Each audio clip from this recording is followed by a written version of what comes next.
बिस्मिल्लाहिर्रहमानिर्रहीम। अस्सलाम वालेकुम। आज जो लाहौर हाई कोर्ट की वेबसाइट पे बुलेटिन फोर्टनाइटली अपडेट होता है, उसकी मैंने वीडियो स्टार्ट की हुई है। बेसिकली एक टाइप की ये बुक रिव्यू ही है कि कुछ लोगों को नहीं पता होता है या कुछ लोगों के पास टाइम नहीं होता पढ़ने का, तो वो फिर ब्लूटूथ हैंड फ्री जो भी लगा के कानों में सुन लिया करें, तो वो सुनने से भी बहुत सारी चीज़ें जो है ना माइंड में क्लियर हो जाती हैं और ये बहुत ईजी लैंग्वेज में लिखा हुआ होता है, तो इसलिए इसको समझने की ज़रूरत नहीं होती। जस्ट वन रीडिंग में ही आपको समझ आ जाएगी कि इसमें है क्या। फिर भी मैं ये पूरा एक जजमेंट पढ़ने के बाद उसका थोड़ा सा रिव्यू भी दे देती हूँ। चलो जी, मैंने अब तक 15 पेजेस पिछली वीडियो में रिकॉर्ड किए थे, नेक्स्ट जितने हो सकेंगे। फैक्ट्स है जी।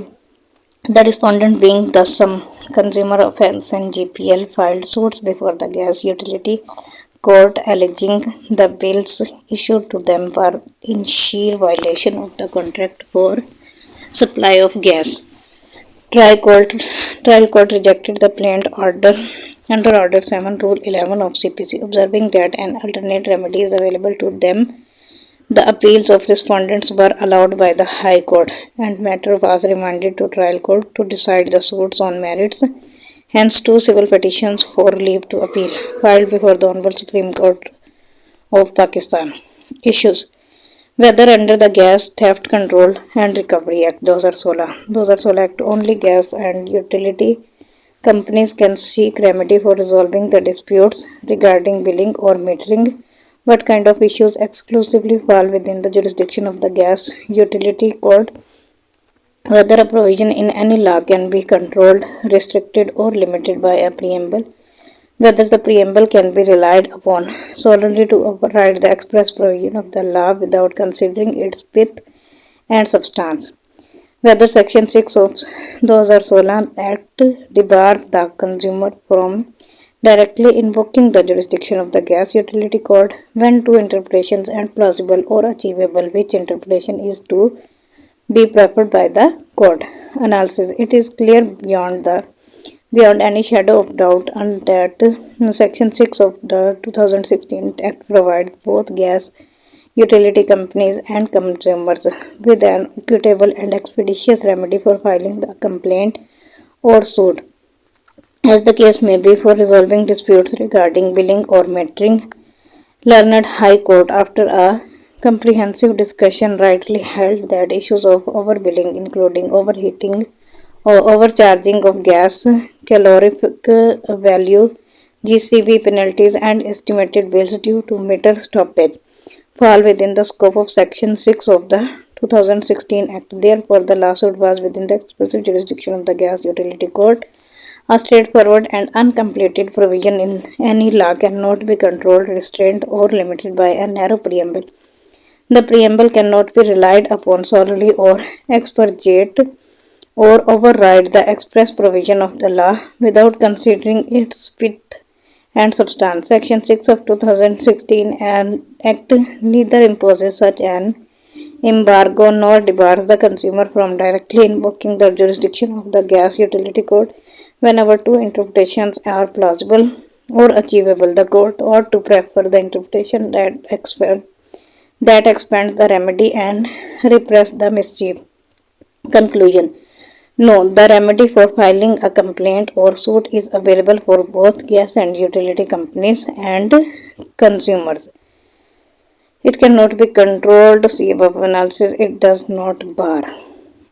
इसमें इन शॉर्ट ये बताया गया है कि जो अगर कोई कंप्लेंट आती है यूटिलिटी और या फिर गैस कंपनीज के खिलाफ, तो वो उसकी जो जुरिस्डिक्शन है ना, वो यूटिलिटी कोर्ट में ही आएगी। गैस की यूटिलिटी कोर्ट अलग से स्पेसिफिकली बनाई जाती है और स्पेशल कोर्ट कहलाती है वो, तो उसमें फाइल की जाएगी। Facts: the appellate was tried by trial court on the charge of committing murders and was convicted under Section 302B PPC. He preferred appeal. High Court upheld the conviction and sentence awarded by the trial court. Hence, this appeal petition. Issues: whether mere retraction of an earlier statement by a witness automatically render him her hostile. Whether hostility and retraction are two different concepts. Can conviction be sustained when report is obtained on sending the crime empties together with the weapon of offense? What is the legal principle rule with regard to chain of circumstantial evidence not proved? Analysis. It is well established that mere retraction of an earlier statement by a witness does not automatically render him or her hostile. Hostility and retraction are two different concepts. Hostility in legal terms refers to a deliberate intent to deviate from the truth or act against the interest of the party calling the witness, whereas retraction refers to the act of withdrawing or taking back a statement, testimony, or accusation, often due to its inaccuracy, falsity, or unreliability.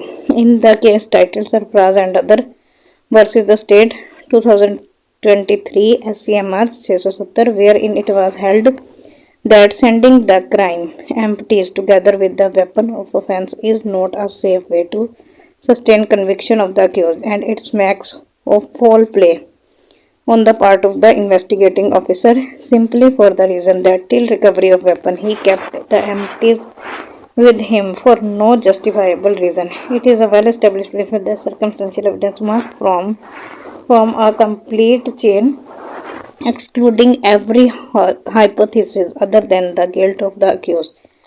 Conclusion. Mere retraction of an earlier statement by a witness does not automatically render him or her hostile. Conviction cannot be sustained when report is obtained on sending the crime empties together with weapon. इसमें in short ये है कि जो circumstantial evidence है वो सारी की सारी एक दूसरे से कनेक्ट करनी चाहिए। और दूसरी बात कि अगर अक्यूज ने कोई स्टेटमेंट दिया और उसके बाद वो उसे रिट्रैक्ट हो गया, मतलब उसने वापस ले लिया, दोबारा वो स्टेटमेंट देता है तो कोई और स्टेटमेंट देता है या पिछले स्टेटमेंट को वो कहता है कि मैं ये अपने अल्फाज वापस लेता हूँ, तो ये हॉस्टाइल नहीं होगा। हॉस्टाइल होता है कि अगर पार्टी के इंटरेस्ट के खिलाफ कोई विटनेस आया और उसने कोई और स्टेटमेंट दे दिया, मतलब उनका वर्जन कुछ और था और विटनेस कुछ और कह देता है, तो फिर वो हो जाएगी आपकी हॉस्टिलिटी। अच्छा जी, आगे है फैक्ट्स। अगला, the appellant preferred this appeal against the judgment of the learned election tribunal Balochistan where by the petition filed by the respondent number 1 is allowed and notification declaring the appellant as returned candidate is set aside. Issues. What are the requirement of filing election petition under section 139/142 of the Election Act 2017? What are the powers and procedure to be adopted by the election tribunals? Whether the adherence to procedure provided under CPC as well as under QSO could be relaxed. Whether compliance of legal procedure of formal exhibition is absolute, whether absence of formal exhibit marking upon a document makes it irrelevant. Analysis. Within the prescribed time along with the requisite receipt of amount paid as security for the cost of petition. Perusal of the memo of petition further reveals that specific allegations and detail of rigging of election manipulation and tampering in Form 45 have been made by the respondent number 1 while filing the subject election petition before the election tribunal in the memo of petition, which is duly verified on oath before the oath commissioner, whereas all the evidence and documents including duly sworn affidavits of respondent number 1 along with 14 witnesses were also attached, whereas list of witnesses and list of documents was also provided. The Election Act 2017 empowers election tribunals with the same powers as of a civil court under the Civil Procedure Code CPC. Section 139/144 of the Act specifically deal with the tribunal's powers regarding taking of evidence, the manner in which the proceedings are to be conducted by the election tribunal, and the necessity of compliance with the procedural norms. The election tribunal, while exercising the powers of a civil court, has to adopt the procedure as provided under CPC as well as under the Kanun Shahadat Order 1984. When recording evidence, however, it inappropriate faces stricto sensu adherence or compliance can be relaxed, provided that purpose is served and fair opportunity is provided to parties to the litigation while confronting with the material and the documents being relied upon by either party. The Kanun Shahadat order governs the admissibility of evidence in Pakistan. It may be observed that in case of substantial compliance of legal procedure, the formal exhibition requirement is not absolute and can be relaxed under certain circumstances, particularly in election matter pending before the election tribunal, which can adopt any course of action to regulate its proceeding instead of following the technicalities of CPC, except such provisions specifically made applicable for limited purposes. When the question of admissibility of document arises in a court, the court focuses solely on the relevance of the document, and if it has met the legal requirements laid down in the Kanun-e-Shahadat order, or it follows the evidentiary law of Pakistan. The formal exhibition of a document solely doesn't guarantee its proof of admissibility. Similarly, the absence of formal exhibit making doesn't necessarily mean the document cannot be considered as evidence, provided other evidentiary requirements are met. Conclusion: election petition under section 139/142 of the Election Act 2017 must be within prescribed time. Receipt of amount paid as security for cost of petition must be accompanied. It should also contain specific allegations and details of rigging, verification on oath before the oath commissioner, and affidavits of witness along with list of witnesses and documents attached. Election tribunals are invested with the same powers of a civil court under CPC. The compliance of legal procedure of formal exhibition is not absolute and can be relaxed under the circumstances. The absence of formal exhibit marking doesn't necessarily mean that the document cannot be considered as evidence. In short इसमें है कि जो election commission है वो सारा के सारा rules जो सीपीसी में पावर्स हैं वो सारी की सारी यूज़ की जाएंगे और उसके प्रोसीजर के मुताबिक ही वो चलेगा। उसके अलावा अगर किसी डॉक्यूमेंट के अंदर कोई एग्जिबिट मार्क करना रह गया तो इसका मतलब ये नहीं है कि उसे एविडेंस के तौर पर यूज़ नहीं किया जा सकता। आगे है जी, petitioner was convicted by additional district magistrate, assistant political agent and under section 121A of the PPC and regulation 11/40 of the FCR. The petitioner, being aggrieved, assailed his conviction through writ petition before High Court, which was disposed of with permission to file appeal. Petitioner filed appeal under section 408 of CRPC, which got dismissed, hence leave to appeal before Supreme Court of Pakistan whether constitutional jurisdiction of a High Court can be invoked against conviction under regulation 11/40 of the FCR without availing remedies provided under the statute. Can High Court assume appellate jurisdiction when right of appeal is not provided by the statute? Whether High Courts and Supreme Courts of Pakistan have jurisdiction to examine orders passed by authorities under FCR prior to commission of Article 247 of the Constitution.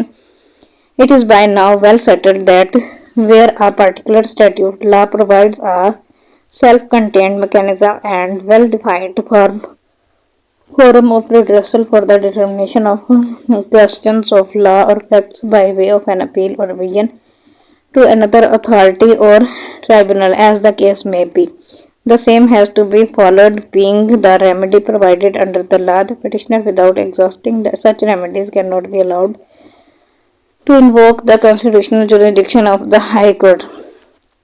Furthermore, the writ jurisdiction of the High Court cannot be exploited as the sole solution when there are equally effective and adequate alternate remedies provided under the law.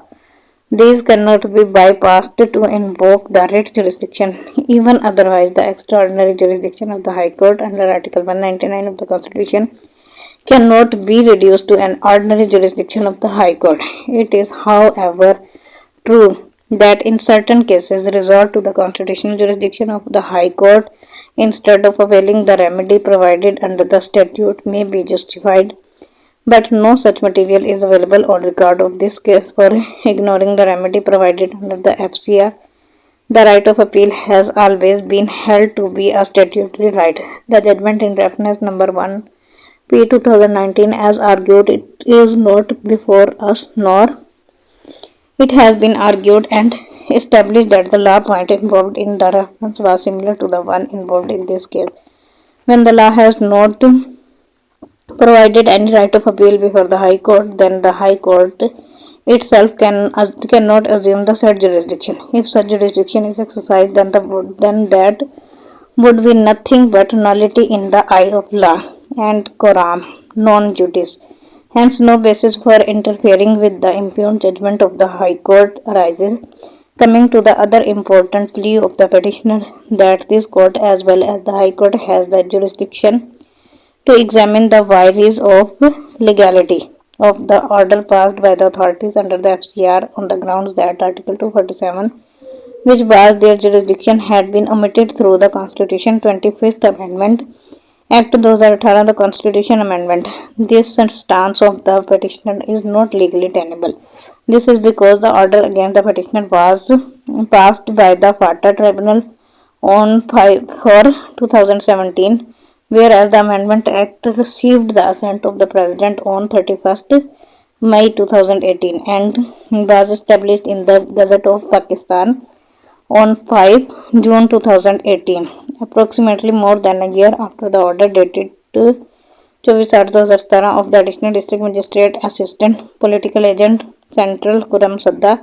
A retrospective effect cannot be given to this constitutional amendment, nor was there any such intention by the legislature. Otherwise, matters is decided prior to the constitutional amendment would also need to be reviewed by the constitutional courts, which would open floodgate to any case at the time when the order against the petitioner was made.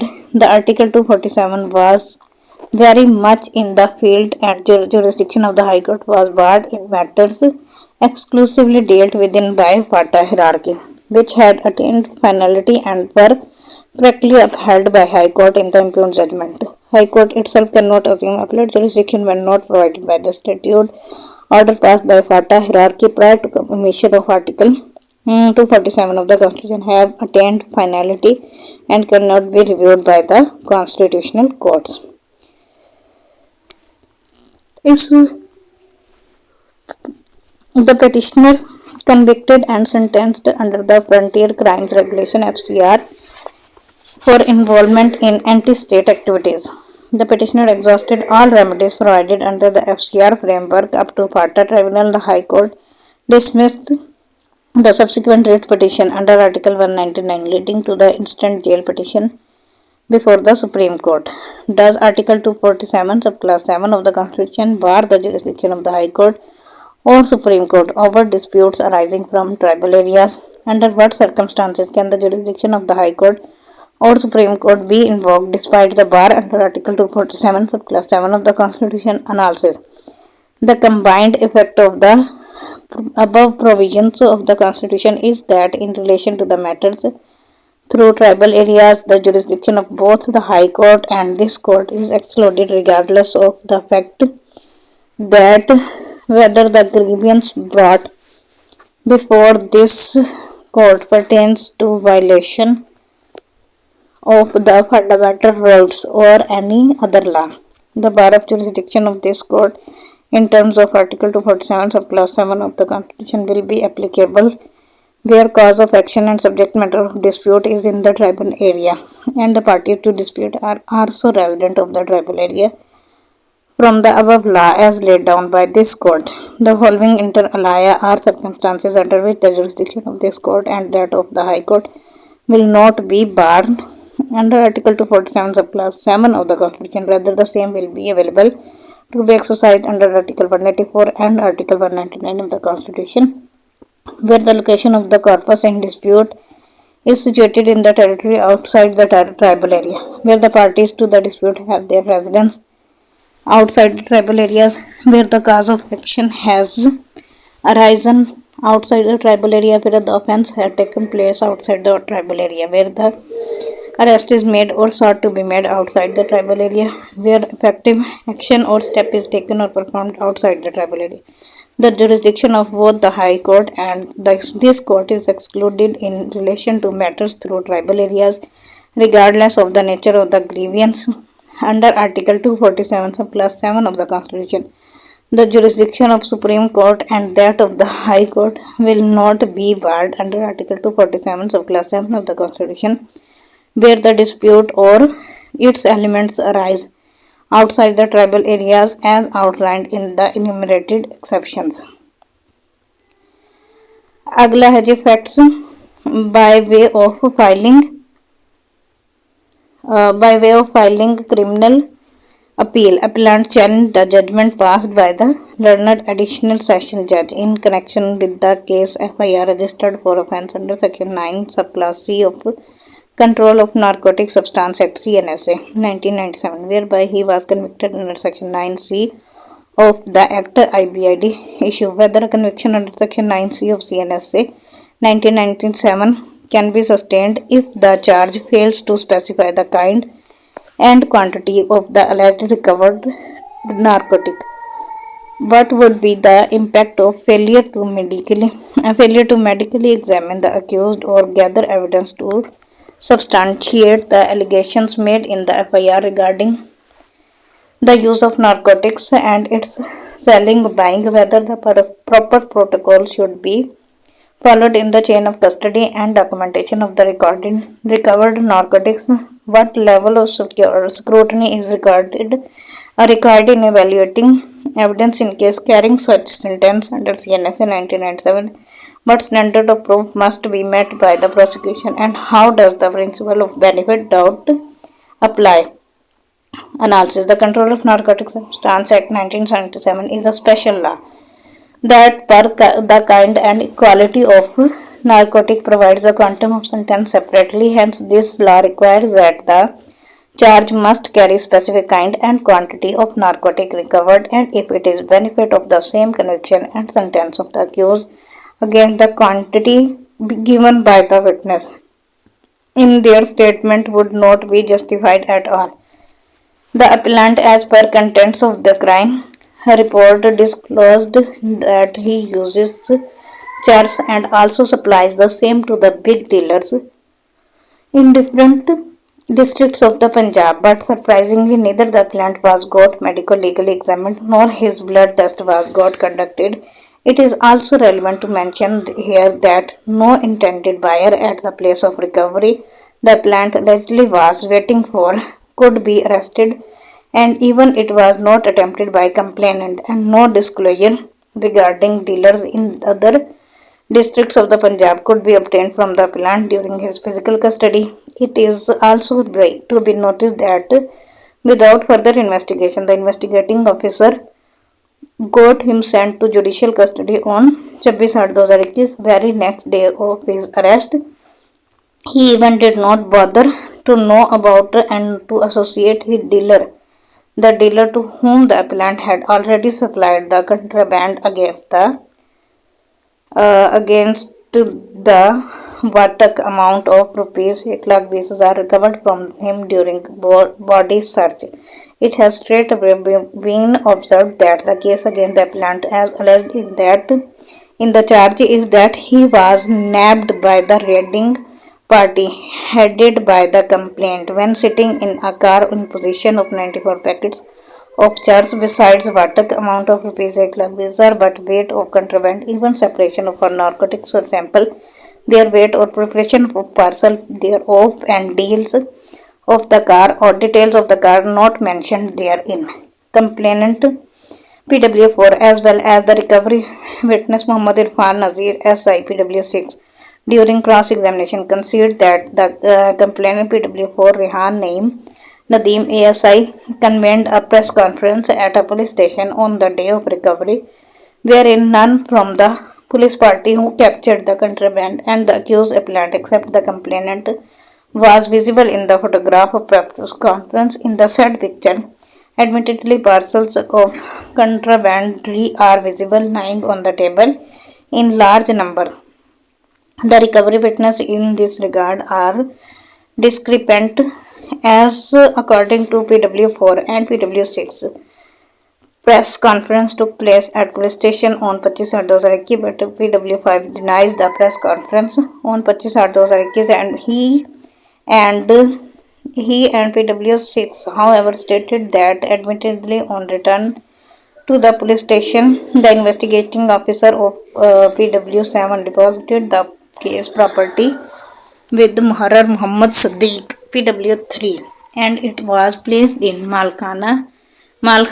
Thereafter, how and when the complainant received back the case property in absence of other members of a raiding party, and how and when he deposited the same back to Malkhana. In fact, that has not been explained by any of witness, as the prosecution case is silent in this regard.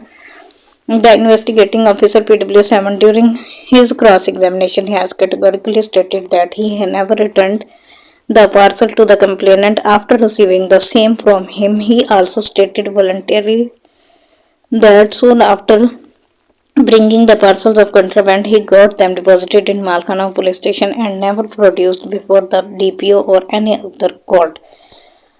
Harsh sentences carried by the relevant and penal provisions of Control of Narcotic Substance Act 1997 require strict scrutiny of evidence produced against the accused.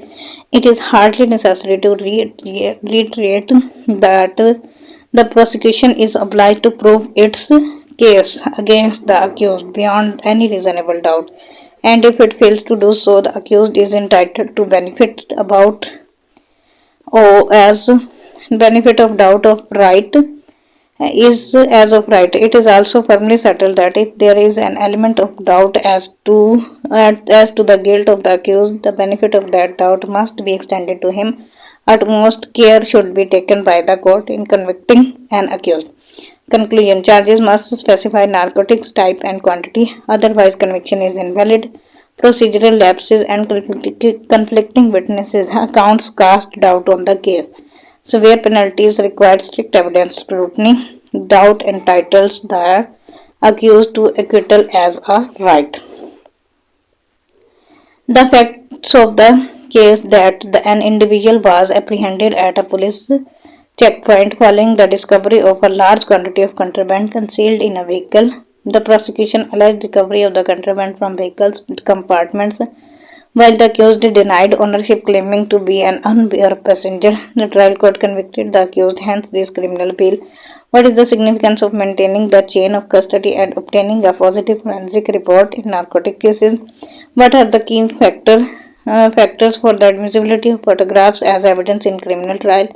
How does the Kanun-e-Shahadat Order QSO 1984 define photographs as documentary evidence, and what were requirements for their authentication? What are the requirements for proving documents under QSO 1984, and how are the primary and secondary evidence distinguished? What are the conclusions? What are the conditions and legal provisions under QSO for the admissibility and use of photographs as evidence in court? What are the limitations on using inadmissible photographs and derivate testimony under the QSO? What is the burden of proof required for the prosecution of criminal cases, particularly under the Control of Narcotic Substance Act? Can the prosecution rely on weakness in the defense or to secure a conviction? Analysis: in narcotics cases, the prosecution must corroborate the recovery witness evidence with the positive forensic report from the government analyst prepared in accordance with the legal standards. It is essential to ensure and demonstrate the safe custody of the case property and the secure transmission of a sample parcel to the laboratory for chemical analysis. Any break in the chain of custody of sample parcels render the forensic report inconsequential and rings the prosecution's case. The admissibility of photographs as evidence depends on two key factors: relevance and authenticity. Relevance refers to the logical connection between the evidence and the facts at the issue in the case. Authentication can be established through various means, including circumstantial proof. Authentication and relevance are intertwined. A document that cannot be authenticated lacks relevance unless adduced as bogus.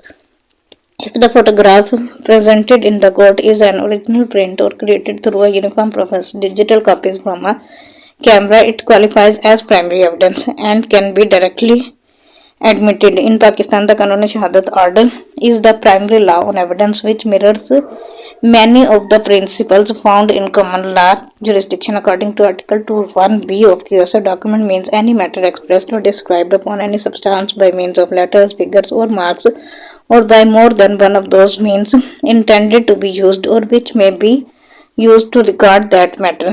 The illustration in Article 2(1)(b) explains that the words printed, lithographed, or photographed are considered as documents. Thus, a photograph falls within the aforesaid definition of document. 7. Photographs are treated as documentary evidence under Article 2(c). Article 78 requires the documentary evidence, including photographs, be authenticated. Article 72 of the QSF stipulates that the contents of documents may be proved by primary or secondary evidence. Article 73 explains that primary evidence means the document itself produced for the court's inspection. Explanation to Article 73 reads, where a number of documents are all made by one uniform process, as in the case printing, lithography, or photography, each is primary evidence of the contents of the rest, but where there are all copies of a common original, they are not primary evidence of the contents of the original. Article 74 explains secondary evidence.